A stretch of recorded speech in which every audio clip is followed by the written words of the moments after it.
예, 이제 12월이 되었습니다. 그리고 12월 첫째 주 우리가 첫 예배를 드리고 있고요. 그리고 우리가 오늘 광고 시간에 얘기하겠지만은 저희가 이 장소에서는 12월 19일까지 함께 예배를 드리고 그 다음부터는 새롭게 이전된 장소에서 아마 예배를 드릴 것 같습니다. 그래서 목사가 요즘에 주중에 다른 일을 좀 많이 하고 있습니다. 그래서 소파 옮기고 있고요, 책 옮기고 있고, 장롱 옮기고 있고, 뭐 그런 일을 하고 있습니다. 그래도 목사 하는 일이 육체 노동은 아니었으니까, 그래서 이제 몸으로 쓰는 일을 이게 뭐 건강한 편이라 생각하는데 갑자기 안 쓰던 근육을 쓰니까 몸이 좀 다르더라고요.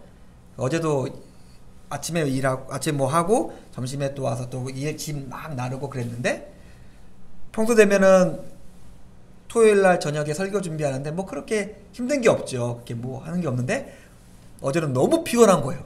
설교를 준비를 해야 되는데, 야, 이거 왜 이렇게 피곤하지? 힘들지? 이거 평소하고 다른데? 라고 생각했는데, 생각해보니까 그날도 열심히 짐을 날랐더라고요. 몸은 정직하게 우리가 근육을 쓴 만큼, 노동한 만큼, 걸은 숫자만큼 몸은 딱 우리에게 알려줍니다. 너 피곤해, 너 힘들어 라는 것을 정확히 알려줍니다. 우리 안에 있고 우리가 하고 우리가 걸어온 것들이 우리의 몸처럼 정직하게 나타났으면 좋겠는데, 그런데 우리의 마음과 우리의 영혼은 우리의 몸과는 조금 다른 것 같아요. 몸은 정직하지만은 마음은 속일 수도 있고 기만할 수도 있습니다. 우리의 마음의 상태가 있는데, 우리의 영혼의 모습이 있는데, 우리 바리새인들이 잘했던 것처럼 외식하면서 나는 괜찮어, 나는 문제없어, 나는 이만한 것도 알고 있고, 난 이렇게 잘 살고 있어, 다른 사람들도 속이고 나를 속일 수도 있다고 알려주고 있습니다. 하지만 결국 그것은 어디 가지 않죠. 안에 아무리 겉을 잘 포장하고 화장하면서 감춘다 하더라도 안에서 묻어진 것이 있고 썩은 것이 있고 죽은 것이 있다면 어쩔 수 없이 냄새가 납니다. 겉은 멀쩡해 보이는데 야, 냄새가 좀 이상한데? 뭔가 저 사람의 겉모습이 있는데 조금 뭔가 이상해, 다른 것 같아 라는 것을 쉽게 알게 되죠. 결국 마음에 쌓인 것이 어쩔 수 없게 드러나는 시간이 있습니다. 오늘 우리가 12월을 시작하는 첫 시간이고, 또한 대림절, 대강절이 계속해서 진행되고 있습니다. 우리 안에 쌓여 있는 것이 있습니다. 그리고 어떻게 우리가 여러 가지 모습으로 살아가지만 결국 그것들은 우리 삶 속에서 나타날 것입니다. 근데 제가 드렸던 것과 반대로 우리 안에 선한 것이, 아름다운 것이, 감사한 것이, 기쁜 것이 내 마음속에 있었다면은 그것은 우리를 삶을 아까 제가 말씀드렸던 것과 반대의 삶으로 이끌 것입니다. 한번 우리가 이 스바냐서와 계시록의 말씀을 살펴보면서 우리의 마음속에는 어떤 것들이 있었으며 그것들은 내 삶을 어떻게 인도하고 있는지에 대해서 함께 생각하는 시간이 되었으면 좋겠습니다.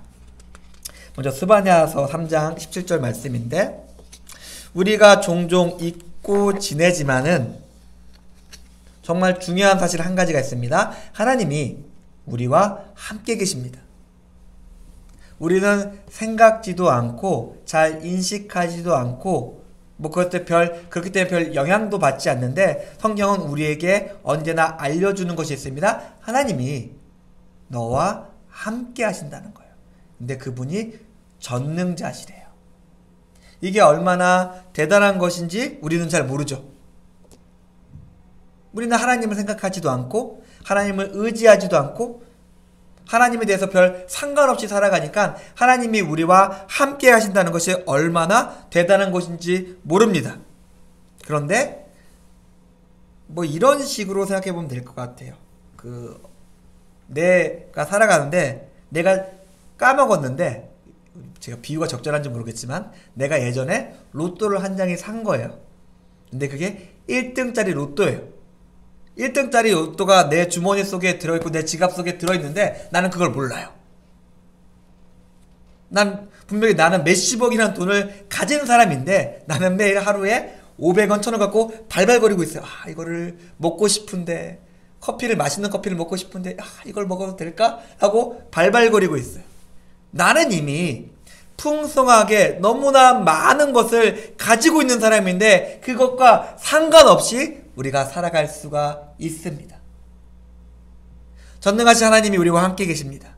그런데 그 전능하신 하나님이 우리와 정말로 함께 계시기 위해서는 우리에게 필요한 조건이 있습니다. 우리가 하나님과 함께 살아가는 거예요. 하나님이 계시지 하나님께 나아가는 것이에요. 얘기하고 듣고 그 하나님과 함께 걸어가게 되는 것입니다. 그 하나님께서 그것을 원하세요. 오늘 말씀에 나오지만은 하나님께서 원하시는 것이 있다면 무엇이냐면은 우리 영혼이 범사에 잘 되기를 원하세요. 우리가 잘 되기를 원하세요. 우리 영혼이 강건하기를 원하세요. 우리를 구원하시기 원하세요. 우리를 멸망하지 않고 영생에 이르게 하기를 원하세요. 하지만 우리가 너무나 부족하죠. 부족하지만은 우리가 그 전능하신 하나님과 함께 할 때 그 일들이 우리 영혼이 잘 되고 범사가 잘 되고 강건해지며 기쁘게 되는 그런 삶으로 살아갈 수 있다고 성경은 우리에게 알려주고 있습니다. 그래서 언제나 예수님, 하나님의 사자가 우리에게 왔을 때 가장 먼저 전하는 말은 이거죠. 두려워하지 마라. 이제 너한테 기쁨의 큰 소식이 이르렀다. 너희를 구원하기 위해서 구주가 나셨다. 지금 너희 안에 성령님이 계시다. 전능하신 이스라엘 하나님이 너희를 지켜주신다. 너희와 함께 하신다. 두려워하지 말아라 라고 우리에게 이야기하고 계십니다. 인생에서 겁이 많은 사람을 보게 됩니다. 주변에 우리가 가끔 볼 거예요. 참 겁 많네. 저 같은 경우는 제가 운전할 때는 성격이 좀 약간 바뀌니까 답답해요. 앞에서 천천히 가고 계속 두리번거리고 사선이라도 브레이크 밟으면서 가는 사람들이 있어요. 그럼 어떻게 될까요? 우라통이 터지죠. 그 사람이 굉장히 조심스럽게 천천히 운전하고 있지만 그럴 이유가 아무것도 없는데 왜 저렇게 운전을 하지? 라고 생각하면서 저는 우라통이 펑 하고 터집니다. 근데 이 말씀을 준비하면서 드는 생각이 하나님의 우라통이 참 많이 터질 것 같습니다. 얘야, 내가 너와 함께 한다니까? 너를 지켜주겠다니까? 너의 모든 것과 동행하면서 너의 모든 것을 채워주겠다니까? 좀 가라! 왜 계속 거기서 그냥 머뭇거리면서 의심하고 염려하고 두려워하고 있냐? 좀 가라! 가도 돼! 내가 너와 함께 한다고 약속하지 않았냐? 라고 지금 말씀하고 계십니다. 우리에게 구원의 기쁜 큰 소식이 들렸습니다. 그 하나님께서 이제 너희와 함께한다. 임마누엘의 하나님, 이제 하나님이 너희와 함께 하신다. 말씀이 육신되어서 우리 가운데 오셨으며 심지어 그 사랑을 십자가를 통해서 확증하셨습니다. 우리의 삶 속에 두려움이 많지요. 염려가 많지요. 그렇기 때문에 우리가 의심할 수도 있지요. 하지만 그 두려움보다 훨씬 더 큰 소식과 사랑의 확증이 우리에게 있음을 우리가 잊지 않았으면 좋겠습니다. 하나님께서 우리 가운데 임재하셨습니다. 그 하나님께서는 전능하신 하나님이시고 그 하나님께서 우리를 지키시고 우리 영혼이 잘 되기를 너무나 원하십니다. 어떻게 할까요? 하나님에게 가십시오. 우리 삶의 모든 문제를 가지고 하나님께 가십시오. 하나님, 전능하시지 않습니까? 내가 이제 내 문제를 주님 앞에 내려놓습니다. 이 삶 가운데, 이 어려운 가운데 함께 해주십시오. 그 하나님께 우리가 함께 나갈 수 있었으면 좋겠습니다. 그렇다면은 우리 가운데 임하신 하나님께서 어떤 일을 하실까요? 너를 구원하신다. 그 하나님은 너를 구원하신다라고 이야기하고 있습니다. 그냥 멀리서 멀뚱멀뚱 바라보면서 아유 참 안됐네, 쟤 저러다 망하겠네, 쟤 저러다 지옥 가겠네, 어이구 또 저러면 안되는데 라고 하면서 멀뚱멀뚱 멀리서 구경만 하시는 것이 아니라 우리 가운데 오셨습니다. 이것은 어떤 것이 의미할까요? 우리는 예수님을 배신하고 예수님을 속이고 예수님을 무시하고 예수님을 죽이기까지 할 것인데, 그 사랑이 우리를 구원하고 우리를 사랑하시는 그 마음이 기꺼이 우리를 얻기 위해서 우리 가운데로 오셨다는 의미입니다. 제가 초등학교 때 제가 성남 구시가지 신흥동이랑 달동네 살았는데 열악하죠. 당연히 제일 열악한 게 화장실이었어요. 당연히 우리가 근데 수세식, 재래식을 할 때 당연히 재래식 화장실이었죠. 근데 좀 문제가 있었어요. 뭐 어디가 좀 깨져가지고 크랙이 생겨가지고 그 오물이 밖으로 새고 뭐 그런 일이 있었어요. 저희 아버님은 목사님이셨는데, 그럼 대부분의 목사님은 누구를 시키죠. 사택에 문제가 생겼다, 해결해라. 근데 저희 아버지를 제가 그때 참 많이 놀랐었는데, 그 분뇨차를 불러서 오물을 다 한번 빼낸 다음에 그 화장실 밑에 분뇨통 안으로 들어가셨어요.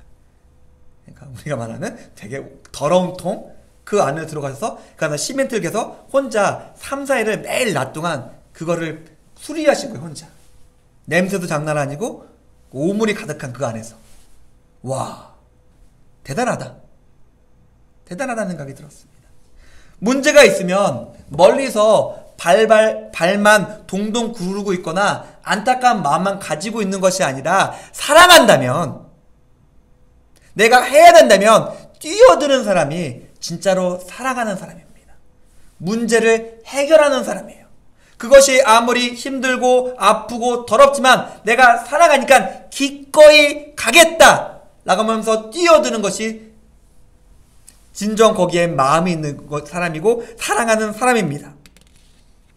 요즘 TV를 보면은 계속해서 뭐 케이블 TV 보면은 광고 나오죠. 기아대책, 월드비전, 뭐 초록우산에서 굉장히 불쌍한 아이들의 사진을 굉장히 많이 보여줍니다. 안타까운 마음은 들지만은 정작 우리가 뭘 하진 않아요. 불쌍하지만 그냥 순간의 안타까운 마음으로 끝냅니다. 안타깝지만 사랑하진 않아요. 참 불쌍하다. 하지만 내가 그 사람을 사랑하지 않기에, 관심은 있지만 관계는 없기에 그냥 스쳐 지나갑니다. 그러나 하나님은 스쳐 지나가지도 않고 멀리서 구경만 하시지도 않고 직접 우리 가운데 임하셔서 그 사랑을 확증하시고 우리를 구원하셨습니다. 자, 하나님께서 우리를 구원하십니다. 그럼 우리는 어떻게 해야 될까요? 성경에서는 우리를 그 하나님의 구원과 사랑의 확증을 가지고 우리는 이제 반석 위에 섰으면 좋겠습니다. 하나님께서 우리를 구원하기 위해서 우리 안에 임하셨고 우리 가운데 오셨습니다. 이제는 그 사랑은 누구도 흔들 수 없습니다. 왜요? 전능하신 하나님께서 우리를 잡고 계시기에, 우리와 함께 하시기에, 우리를 지켜주시기에 그 어떤 어둠도, 그 어떤 환난도 그 사랑보다 클 수 없습니다. 우리 마음을 반석 위에 올렸으면 좋겠어요. 그리고 그것을 의지하면서 그것을 붙잡고 살아갈 수 있었으면 좋겠습니다. 물론 내 모습은 연약하지요. 하나님의 말씀을 따라가는 삶은 버겁습니다. 하지만 우리가 하나님과 함께 한 걸음 한 걸음 걸어갈 때마다 하나님께서는 자신이 얼마나 전능하신지, 자신이 얼마나 우리를 사랑하신지를 확증시키고 확증시켜 주실 것입니다. 의심하면서 염려하면서 한 발짝도 떼지 못하는 사람은 결코 그 사랑을 알 수는 없습니다. 들을 수는 있겠죠. 머리로는 그렇구나 라고 고개를 끄덕일 수는 있겠죠. 하지만 그 사람은 결코 그 사랑이 진짜 무엇인지 알 수 없습니다. 그 사랑을 아는 사람은 그 사랑에 의지해서 발걸음을 떼는 사람입니다. 떼는 걸음마다 하나님과 함께 하심을 체험하는 사람입니다. 하나님의 구원은 한 번, 여호와 증인이나 그런 애들 말하는 것처럼 몇 년 구원받았으면, 구원은 지금 내 걸음마다 이루어지는 것입니다. 하나님께 나와 함께 하신다. 하나님께 나에게 이기게 하신다. 나를 지켜주신다. 나를 보호하신다. 그 걸음마다 확인하는 일입니다. 그런데 여기서 우리가 정말로 조심해야 되는 것이 한 가지가 있습니다. 맹목적인 자기 믿음입니다. 그거를 믿음이라고 생각한다면은 하나님께서 함께 하지 않으세요. 우리가 가끔 종종 이런 경험을 하게 될 겁니다. 나는 믿음으로 행동했는데 목사님 말 같지가 않아요. 하나님이 없어요. 내 기도에 응답하지 않으세요. 그거는 맹목적인 자기 믿음이기 때문에 그렇습니다. 그 둘은 다릅니다. 예전에 1200년도에 그 십자군, 이슬람과 기독교가 싸우는 십자군 전쟁이 있었는데, 거기서 어이없는 일이 한 번 있었습니다. 어린이 십자군이라는 게, 5차 십자군 중에 어린이 십자군이라는 게 있었어요. 어떤 아이들이 갑자기 하늘에서 계시를 받았다고 하면서 자기들이 십자군 전쟁에 나가면 이길 수 있다는 계시를 받았다는 거예요. 프랑스랑 독일에서 갑자기 어린이 십자군 인동해서 자기가 예루살렘에 가서 전쟁하겠다고 애들이 가는 거예요. 가장 나이 많은 애가 12살이었어요. 6, 7살, 8살, 12살 아이들이 전쟁하겠다고 나가겠다는 거예요. 당연히 상식적인 사람이라면 말려야죠. 근데 사람들이 열광하는 거예요. 이 아이를 통해서 우리가 하나님의 계시로 승리할 것이다. 어떻게 됐을까요? 그 아이들은 다 노예로 팔려갔어요. 중간에 상인들이 농간을 부려서 아프리카에다 노예로 팔려갔어요. 3만 명이다. 근데 어이없게 그 이슬람의 술탄이 그 얘기를 듣고, 야, 애들이잖아, 풀어줘 라고 해서 700명의 아이만 고국으로 돌아갔어요. 아이들은 믿음이라 생각할 수 있었겠지만 그게 믿음이었을까요? 자기 착각이었죠. 믿음이라고 생각한 자기 착각으로 길을 나서면은 낭패를 보게 됩니다. 하나님은 우리의 그런 어리석은 맹목적인 믿음까지 지켜주진 않으세요. 왜? 그거는 사망으로 가는 길이니까요. 그렇다면 이 두 가지는 어떻게 나뉠까요? 하나님과 동행하며 그 뜻을 온전히 구하는 사람은 결과와 상관없이 그 자체가 하나님과 동행하는 것이 됩니다. 결과에 달려있진 않아요.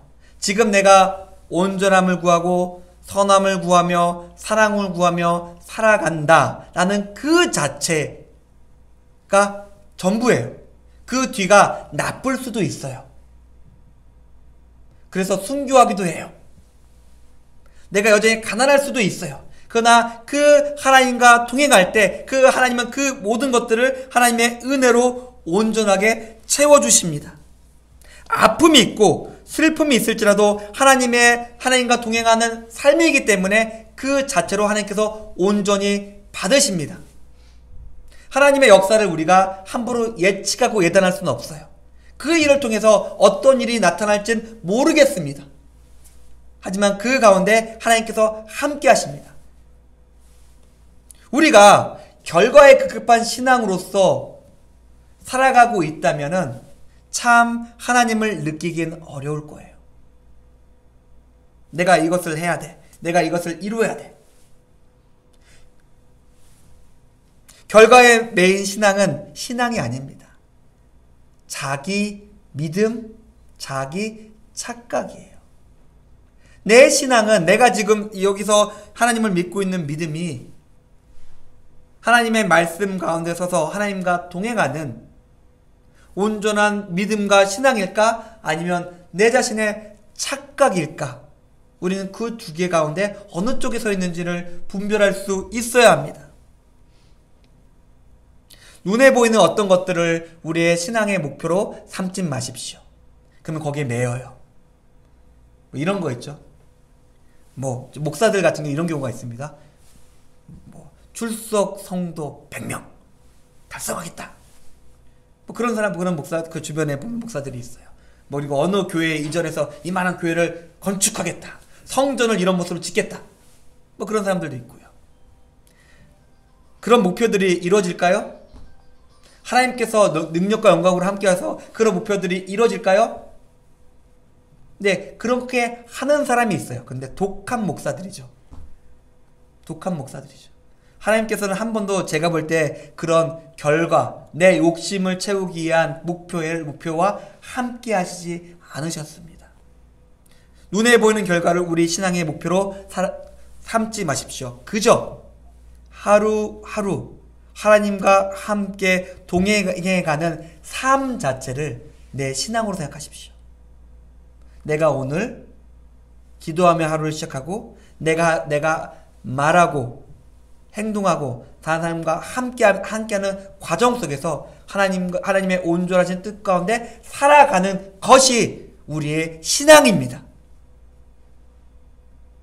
하나님은 지금도 손가락 한번 튕기시면 우리가 할 수 있는 모든 것들을 한 번에 이루실 수 있어요. 근데 하나님께서 왜 안 하실까요? 그것이 하나님의 목표이지 않기 때문에 그렇습니다. 하나님께서 원하시는 건 우리의 마음이에요. 우리가 온전한 마음으로 하나님과 동행하는 것을 하나님께서 원하시는 것이 건물을 짓겠다, 뭐 이런 것들을 이루겠다, 그런 것들이 결코 하나님의 이 땅을 지으신 목적도 아니고 우리를 창조하신 목적도 아니라는 것들을 우리가 기억할 수 있었으면 좋겠습니다. 하나님께서 우리를 구원하시는데 한 가지를 더 하십니다. 무엇을 하실까요? 우리 안에서 우리를 사랑하시고 우리를 기뻐하십니다. 이것이 모든 것을 설명합니다. 하나님이 우리에게 하신 일은 기뻐하시며 사랑하시며 우리의 이름을 부르십니다. 저는 목사니까 혼자 기도합니다. 근데 분명히 그러니까 제가 뭐라고 설명드리기는 좀 어려울 것 같아요.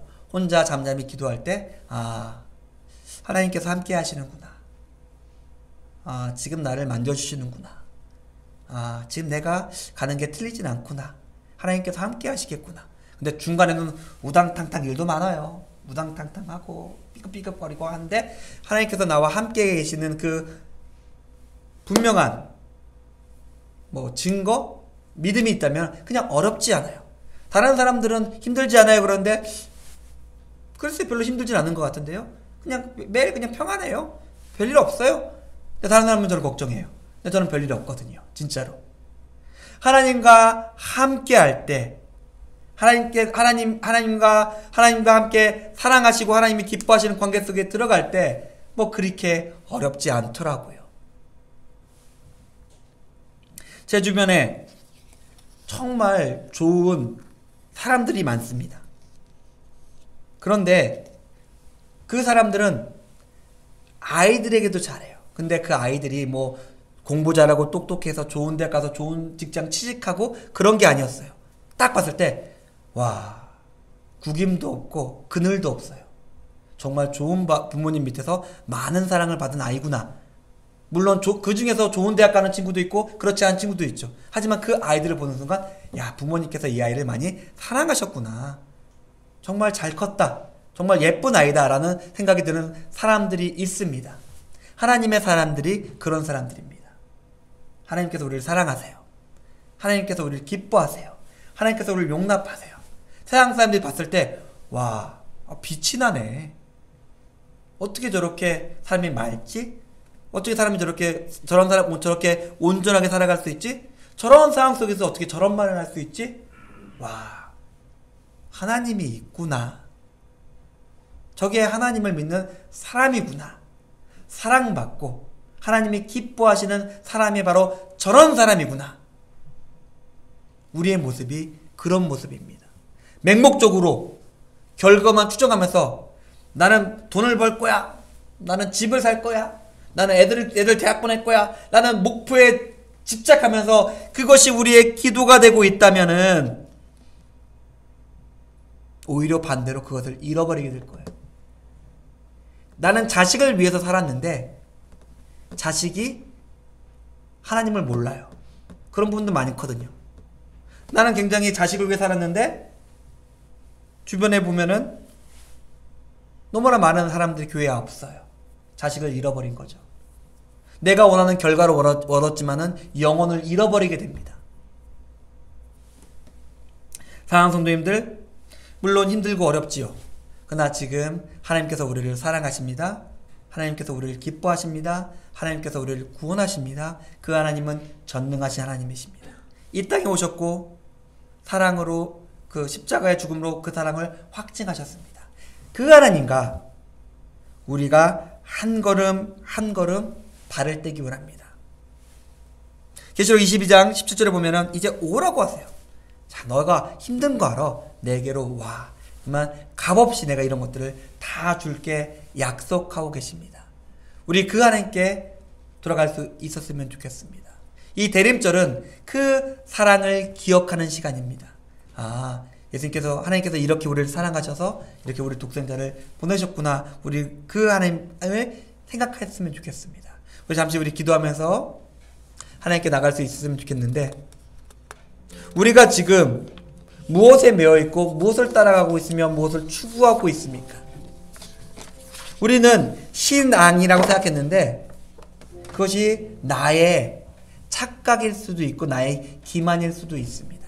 하나님과 함께하는 사람은 매일매일 하나님과 동행하며 하나님과 겸손히 행하면서 하나님의 주신 사랑 가운데 기뻐하는 사람입니다.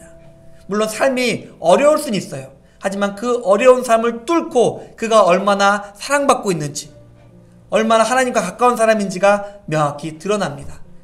우리 같이 그 하나님께 지금같이 나갈 수 있었으면 좋겠습니다. 목마른 자들에게 오라고 요청하고 계십니다. 목 마르면 지금 그 하나님께 함께 나갈 수 있었으면 좋겠습니다. 같이 기도하겠습니다.